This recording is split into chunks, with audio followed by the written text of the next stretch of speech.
বলো কলকাতা টিভির শারদ যোদ্ধা সমাজ, তার সাথে আমাদের চিফ প্যাট্রন দেবজিৎ স্যার। আপনি অবগত প্রতি বছর আপনার সুরুচির সঙ্গে দেখা হয় আপনার সাথে, সেই নিয়ে যদি একটু শুভেচ্ছা বার্তা দেন, আমাদেরও শুরু কাজ।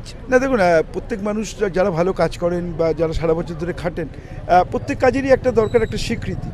দেবজিৎ স্যারের যে স্বীকৃতি, হয়তো ছোট্ট নাম, ছোট্ট পুরস্কার, সেইভাবে আর্থিক মূল্য নেই, কিন্তু এই স্বীকৃতিগুলো যখন ছোট পুজোগুলো বড় হয়, আমরা যখন প্রথম দেবজিৎ স্যার পেতাম তখন আমরা ভাবতাম যে একটা অ্যাওয়ার্ড পেয়েছি।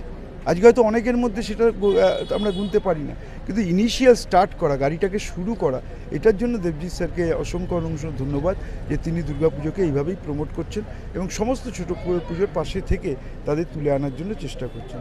আর বলো কলকাতার জন্য একটা শুভেচ্ছা। সবাইকে ভালো, আজকে কদিন আগে বাংলা নববর্ষ গেছে, আজকে হচ্ছে আমাদের অক্ষয় তৃতীয়া। সমস্ত বাংলার গুরুজনদের প্রণাম।